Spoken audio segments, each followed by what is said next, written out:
اور اعلان ہونا مسجد کے اسپیکر سے، مینار سے، کیا وہ آج جلسہ درس بخاری ہے یا جلسہ دستار فضیلت ہے یا آج درس قرآن ہے، تو گھر سے وہ نیت کر کے چلے میں اللہ کا دین سیکھنے کے لیے جا رہا ہوں۔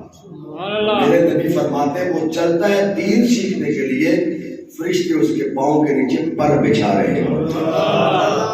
لیکن ہم نے کبھی سوچا ہی نہیں، ہم نے کبھی سمجھا ہی نہیں۔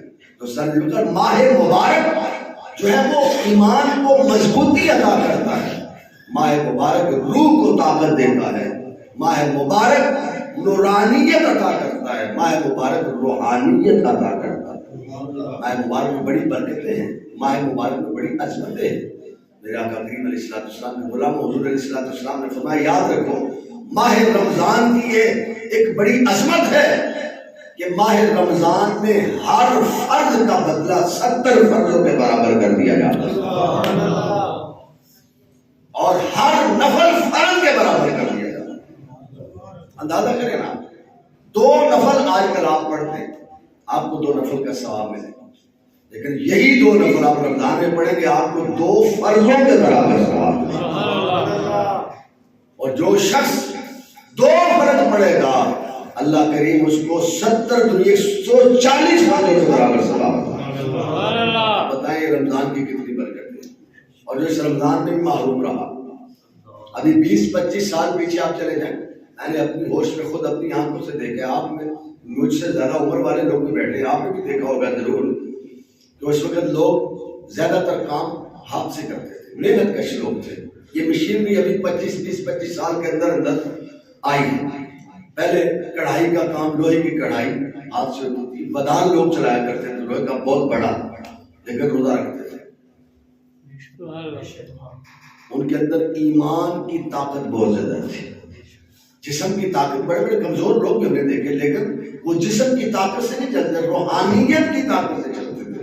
اور جب ان مزدوروں کو پوچھا جاتا کہ آپ کام بھی مشقت والا کرتے ہیں اور روزہ بھی گرمی، شدت کی گرمی ہے، روزہ رکھتے ہیں، تو آپ کو روزہ کچھ کہتا نہیں؟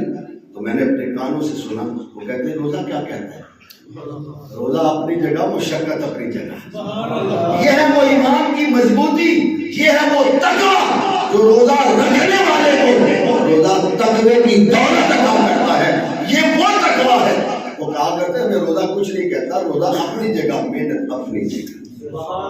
روزہ رکھتے تھے اور پھر نمازوں کے وقت نمازیں بھی پڑھتے تھے، وہ لوگ محنت کرتے تھے، پھر ان کے بچے بھی نمازی ہوتے تھے، ان کے گھروں میں رحمتیں ہوتی تھی، وہ چند پیسے، چند روپے کماتے تھے، ان کے گھروں میں خوشحالیاں تھی۔ آج ہم مرغن غذائیں کھانے کے بعد بھی اتنی رحمتوں کو، نعمتوں کو حاصل کرنے کے بعد بھی پریشان نظر آتے ہیں۔ اس کی وجہ کیا ہے؟ ہم نے تعلق بندگی کو کمزور کر لیا، ہم نے اللہ کے ساتھ جو تعلق بندگی ہونا چاہیے تھا اس کو ہم نے کمزور کر لیا ہے۔ جی چاہے تو تعلق بندگی کو استوار رکھتے ہیں ورنہ توڑ دیتے ہیں۔ یاد رکھیں ماہ رمضان المبارک بندوں کا تعلق رب سے مضبوط بناتا ہے۔ آپ ماہ مبارک سے تعلق جوڑ لیں، ماہ مبارک اللہ کے ساتھ آپ کا تعلق جوڑ دے گا۔ اور بعض بندے میں نے دیکھے ہمارے بازار، آپ دیکھیں گے آپ رمضان آئیں گے تو ہوٹل کھلے ہوں گے، لیکن خوش نصیب لوگ ہیں جو پورا مہینہ بند کر دیں گے۔ اور میں نے اپنے کانوں سے سنا تھا، کہتے ہیں حضرت صاحب 11 مہینے کمایا، 1 مہینہ نہ کمائیں بلکہ کمائے ہوئے میں سے کچھ اس کی راہ میں لگا دیں گے تو ہمارا مال تو بڑھ جائے۔ ایسے لوگ میں نے دیکھے، اپنے کانوں سے سنے، آنکھوں سے دیکھے ہیں موجود معاشرے میں، لیکن اللہ ماشاءاللہ اکثر لوگ ایسے ہیں جو روزوں میں بھی، رمضان کے ماہ مقدس میں بھی ہوٹل کھول کے بیٹھے ہوں گے، باقاعدہ رشوت دے کے انتظامیہ کے وہ ہوٹل چلا رہے ہیں۔ اگر ہمیں شرم نہ آئی، اے مسلمان تجھے تو شرم سے ڈوب جانا چاہیے اس بات میں کہ میں مسلمان تو اور کام کیا کر رہا ہوں، اور مہنگائی تو عروج پر ہے۔ ابھی ہمارے مسلمان رمضان کا استعمال کر رہے ہیں مہنگائی بڑھا کے۔ بازار میں آپ دیکھیں بازار میں کیا حالت ہو رہی ہے، ہر طرف مہنگائی کا دور ہے۔ ابھی میرا ایک دوست مجھے بتا رہا تھا، رفیق سفر عاصم رضا بھائی مجھے بتا رہے تھے کہ پتہ نہیں کون سا ملک ہے، اس میں انہوں نے رمضان کے لیے علیحدہ سٹال لگا دیے۔ ملک غیروں کا ہے، رمضان کن کا مہینہ آ رہا ہے؟ مسلمانوں کا، اور انہوں نے مختلف جگہ پہ اسٹال لگا دی کہ مسلمانوں کو ہر چیز میں ہم ریلیف دیں گے، اس لیے کہ کمائے مقدس آ رہا ہے۔ ہمارا ملک پاکستان اسلامی ملک، اور یہاں ابھی سے کھال کھینچنی شروع کر دی گئی ہے، اور رمضان میں جو مہنگائی کا بازار گرم ہوگا، لوٹ مار ہوگی، اس کی بھی کوئی مثال کہیں سے نہیں ملے گی۔ لیکن اسی ملک میں، اسی جگہ میں، اسی بازاروں میں، منڈیوں میں خوف خدا رکھنے والے لوگ بھی ہوں گے، لیکن وہ کم ہوں گے۔ جو اللہ کے خوف سے ڈر جائیں گے کہ مائے مقدس ہے، ہم ان پہ لوٹ کے شروع نہ کریں۔ ہماری پوری حکومتی مشینری کی یہ ذمہ داری بنتی ہے پاکستان کی تمام تر عوام کو مہنگائی کے اندر جو ریٹ بنائے جائیں، جو نرخ رکھے جائیں، ان پہ اشیاء فروخت اور ان کی نگرانی کی جائے، دیکھا جائے ان کو کہ کہیں عوام کے ساتھ زیادتی نہیں رہی۔ لیکن یہ کام وہ حکمران کر سکتا ہے جو فاروق اعظم کا نوکر بنے گا، جو ابوبکر صدیق کا غلام بنے گا، جو حضرت عثمان غنی کا خادم بنے گا، جو حضرت شیر خدا کرم اللہ سے محبت کرنے والا ہوگا۔ یہ کام وہ حکمران کرے گا۔ نعرہ تکبیر، نعرہ رسالت، نعرہ حیدری، نعرہ تحقیق۔ کیونکہ حضرت عمر رضی اللہ عنہ تو وہ خلیفہ ہے جو رات کی تاریکیوں میں گلیوں کا گشت کرتے ہیں اور دیکھتے ہیں کوئی بھوکا تو نہیں مدینے میں سو رہا۔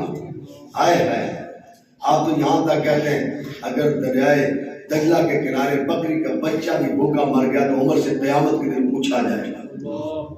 اللہ اکبر۔ آئیے آج اس بات کا عہد کریں کہ ہم تو ایک تو رمضان شریف کا استقبال دل و جان سے کریں گے، دوسرا ہم اس رمضان مبارک میں دین سیکھنے کے لیے مکمل کوشش کریں اور اللہ کے مخلوق سے پیار کریں، اس کے دیے ہوئے مال میں سے اللہ کی راہ میں خرچ کریں جہاں بھی ضرورت ہو۔ بعض لوگ پتہ پرسوں ایک بندہ کہہ رہا تھا چلو جی درس قرآن تے مساجد تے مدارس سے نہ کی کرنا ہے، کسی غریب کو غربت پڑی ہے تو انہوں نے امداد کرو۔ میں نے کہا سنو حضور کی حدیث پہ عمل کرو نا، پوری حدیث پہ عمل کرو۔ رمضان میں غریبوں کو بھی یاد رکھو، دینی مدارس کو بھی یاد رکھو۔ دین ہے تو غریب ہے نا بھائی، اگر دین نہ ہو تو پھر کیا ہو۔ اور میں آپ کو جملہ پہلے میں نے کہا کہ دفعہ یاد رکھیں، یہ 8 دن جو جمعہ اللہ نے دیا نا ہمیں حضور کے برکت سے، یہ بڑا ہم پر احسان کیا مسلمانوں کو۔ اگر جمعے کا دن ہمیں نہ ملتا تو ہمارے دلوں کو جو زنگ گناہوں کا پورے ہفتے میں لگ جاتا ہے، اگر یہ سالوں سال نہ جمعہ ملتا تو ہمارے دل جو زنگ سے آلود ہو کے کام پہنچ جاتے، ہم تو گناہوں کی دلدل میں پھنسے ہوتے ہیں۔ آج ہمیں یہ جمعے کا دن نصیب ہوتا ہے تو کچھ نہ کچھ ہمیں اس کا خوف اور حضور کی شرم کچھ نہ کچھ نصیب ہو جاتی ہے۔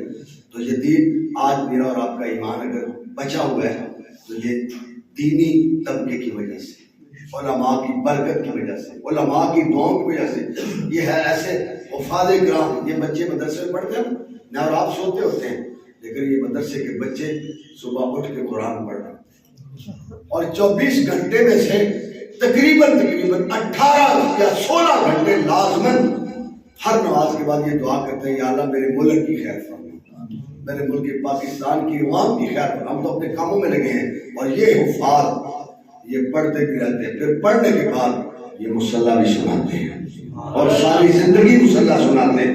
جس حافظ قرآن کو آپ نے پیٹ بھر کے کھانا کھلایا، جب تک وہ قرآن کا مصلی رمضان میں سناتا رہے گا آپ کو ثواب نہیں ملتا رہے گا۔